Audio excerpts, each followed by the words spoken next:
Hello everyone, मैं doctor Pragati from Rajat PG college. आज मैं आपको लखनऊ यूनिवर्सिटी का सिलेबस डिस्कस कराऊंगी। लखनऊ यूनिवर्सिटी में हम केमिस्ट्री का सिलेबस डिस्कस करने जा रहे हैं। अभी 2022 में न्यू एजुकेशन पॉलिसी आई थी जिसको हम बोलते हैं NEP, न्यू एजुकेशन पॉलिसी। इसके अकॉर्डिंग कुछ सिलेबस को रिड्यूस किया गया है और कुछ सिलेबस को उसमें ऐड किया गया है। तो आपके सिलेबस में क्या चेंजेस आए हैं, आपको क्या पढ़ना है, क्या छोड़ना है, मैं उसको डिस्कस करती हूँ।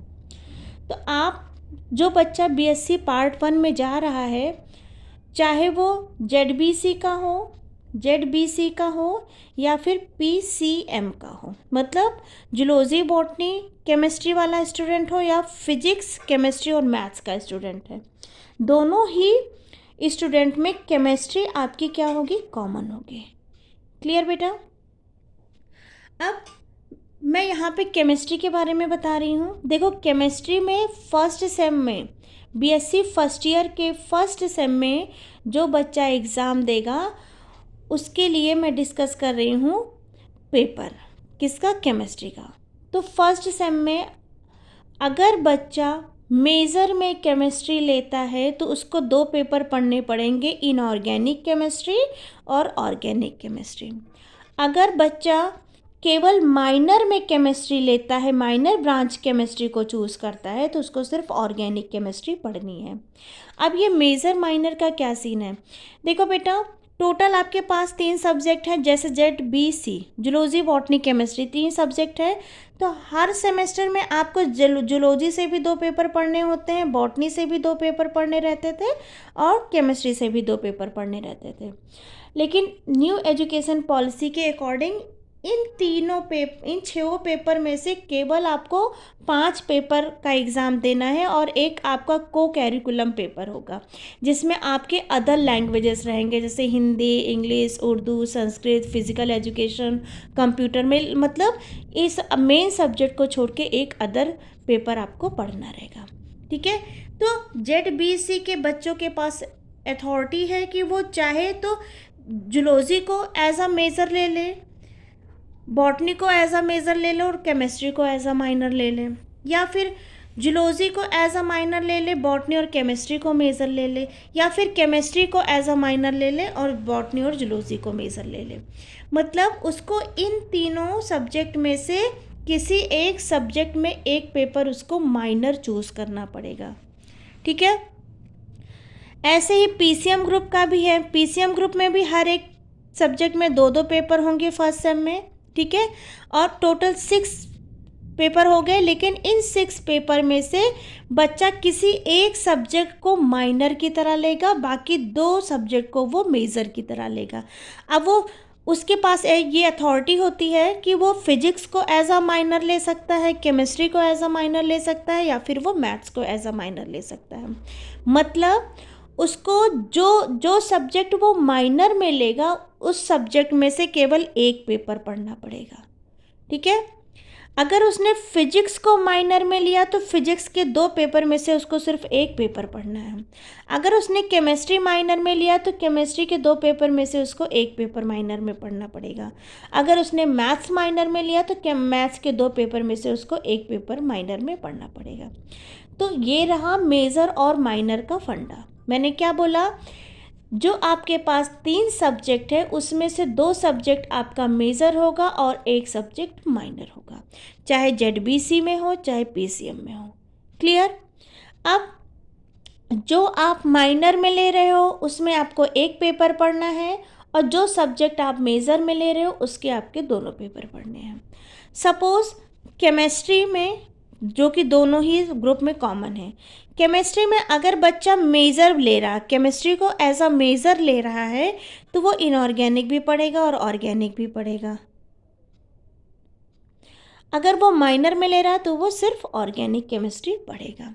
अब आइए हम डिस्कस करते हैं सिलेबस ऑफ इनऑर्गेनिक केमिस्ट्री और ऑर्गेनिक केमिस्ट्री, क्योंकि जो बच्चा माइनर में केमिस्ट्री ले रहा है उसके पास भी ऑर्गेनिक रहेगी और जो बच्चा मेजर में केमिस्ट्री ले रहा है उसके पास भी ऑर्गेनिक रहेगी। तो मतलब ऑर्गेनिक क्या है, कॉमन है दोनों में। तो सबसे पहले हम ऑर्गेनिक केमिस्ट्री का सिलेबस डिस्कस करते हैं। सबसे पहले हम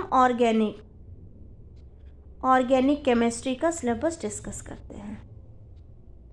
organic chemistry for first sem student. Clear?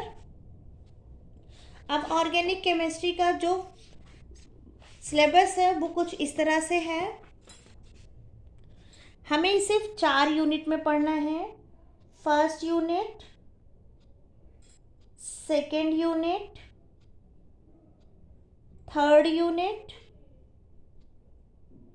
And fourth unit. ठीक, फर्स्ट यूनिट में हम, क्योंकि हम ऑर्गेनिक केमिस्ट्री पढ़ रहे हैं तो हम कार्बन की स्टडी करेंगे। ठीक है, कार्बन की स्टडी करेंगे तो कार्बन में हम सबसे पहले स्ट्रक्चर एंड बॉन्डिंग, अगर कार्बन का हम स्ट्रक्चर देखें, कार्बन में किस तरह की बॉन्डिंग होती है, क्योंकि कार्बन्स क्या होता है, टेट्रावैलेंसी होता है इसका नेचर, और इसीलिए इसमें कैटिनेशन प्रॉपर्टी पाई जाती है और इसीलिए बिलियंस ऑफ कंपाउंड्स का फॉर्मेशन करते हैं। तो कार्बन का सबसे पहले हम इस पढ़ेंगे फर्स्ट यूनिट में structure and bonding. Structure and bonding. अब इस स्ट्रक्चर एंड बॉन्डिंग में हम हाइब्रिडाइजेशन पढ़ेंगे, बॉन्ड लेंथ पढ़ेंगे, बॉन्ड एंगल पढ़ेंगे, bond energy, localization and delocalization of chemical bonds, van der Waals interaction, hyperconjugation, aromaticity, inductive effect and field effect. Clear? इसके बाद हम इसी में ही पढ़ेंगे मैकेनिज्म ऑफ ऑर्गेनिक रिएक्शन। इसके बी पार्ट में हम पढ़ेंगे मैकेनिज्म ऑफ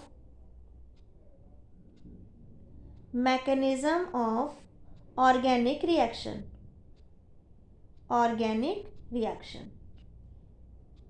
ठीक है, ये मैं माइनर वाले बच्चों के लिए बता रही हूँ। मेजर तो इसको पढ़ेंगे ही पढ़ेंगे, माइनर वाले बच्चों का है मेन ये।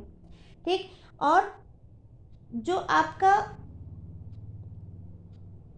ये तो हो गया स्ट्रक्चर एंड बॉन्डिंग, और दूसरा हो गया आपका मैकेनिज्म ऑफ ऑर्गेनिक रिएक्शन। ठीक है, फिर उसके बाद हम सेकेंड यूनिट में पढ़ेंगे stereo chemistry of organic compounds.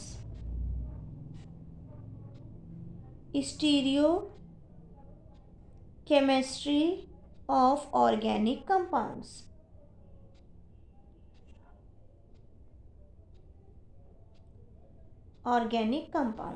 ठीक है बेटा। अब इसमें स्टीरियो केमिस्ट्री में हम टाइप्स ऑफ आइसोमेरिज्म पढ़ते हैं। ऑप्टिकल आइसोमेरिज्म के बारे में पढ़ेंगे हम, D&L रूल पढ़ेंगे, RS सिस्टम पढ़ेंगे, उसका नोमेनक्लेचर पढ़ेंगे। इसमें जियोमेट्रिक आइसोमेरिज्म के बारे में पढ़ेंगे, कॉन्फ़िगरेशन और कन्फर्मेशन में क्या डिफरेंस होता है उसको हम इसके अंदर पढ़ेंगे। मतलब फर्स्ट यूनिट में, ये जो फर्स्ट यूनिट है इसमें हम कार्बन में बॉन्ड कैसे बन रहा है, बॉन्ड कैसे ब्रेक हो रहा है, कौन कौन से इफ़ेक्ट इस पे बॉन्ड ब्रेकिंग और बॉन्ड फॉर्मिंग में कौन कौन से फैक्टर्स काम कर रहे हैं उसकी स्टडी करेंगे, plus mechanism of organic reaction पढ़ेंगे। सेकेंड यूनिट में हम stereo chemistry of organic compounds पढ़ेंगे। स्टीरियो केमिस्ट्री में हम आइसोमेरिज्म के बारे में पढ़ेंगे, डिफरेंट तरह के आइसोमेरिज्म। अब आता है थर्ड यूनिट में हम पढ़ेंगे हाइड्रोकार्बन्स में जो आपका फर्स्ट यूनिट है, फर्स्ट सेम है, इसमें सिर्फ और सिर्फ हम पढ़ेंगे किसके बारे में, एल्केन्स एंड साइक्लोएल्केन्स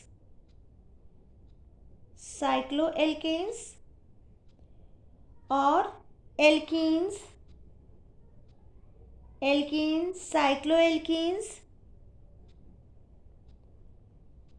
साइक्लोएल्कीन्स, उसके बाद डाइईन्स एंड एल्काइन्स। क्लियर? अब आता है फोर्थ यूनिट में हम क्या पढ़ेंगे, एरीन्स एंड एरोमेटिसिटी। मतलब यहाँ पे जो हम हाइड्रोकार्बन्स पढ़ रहे हैं, ये हाइड्रोकार्बन्स हमारे कैसे हैं, नॉन एरोमेटिक। ठीक है, ये साइक्लिक भी है और असाइक्लिक भी है, लेकिन ये एरोमेटिसिटी शो नहीं कर रहे, इसमें कॉन्जुगेशन नहीं है। लेकिन ये 4th यूनिट में हम ऐसे कंपाउंड्स पढ़ेंगे जिसमें एरोमेटिसिटी हो और वो साइक्लिक कंपाउंड्स हो। ठीक है, तो इनमें हम पढ़ेंगे एरीन्स। एरीन्स क्या होता है? बेंजीन को हम बोलते हैं एरीन्स, एंड उसकी एरोमेटिसिटी, बेंजीन और उसकी एरोमेटिसिटी, ये हम आपको पढ़ाएंगे सिलेबस के अंदर। फिर उसके बाद सेकेंड पॉइंट हम इसमें क्या पढ़ेंगे? Alkyl and aryl halide. Alkyl and aryl halide,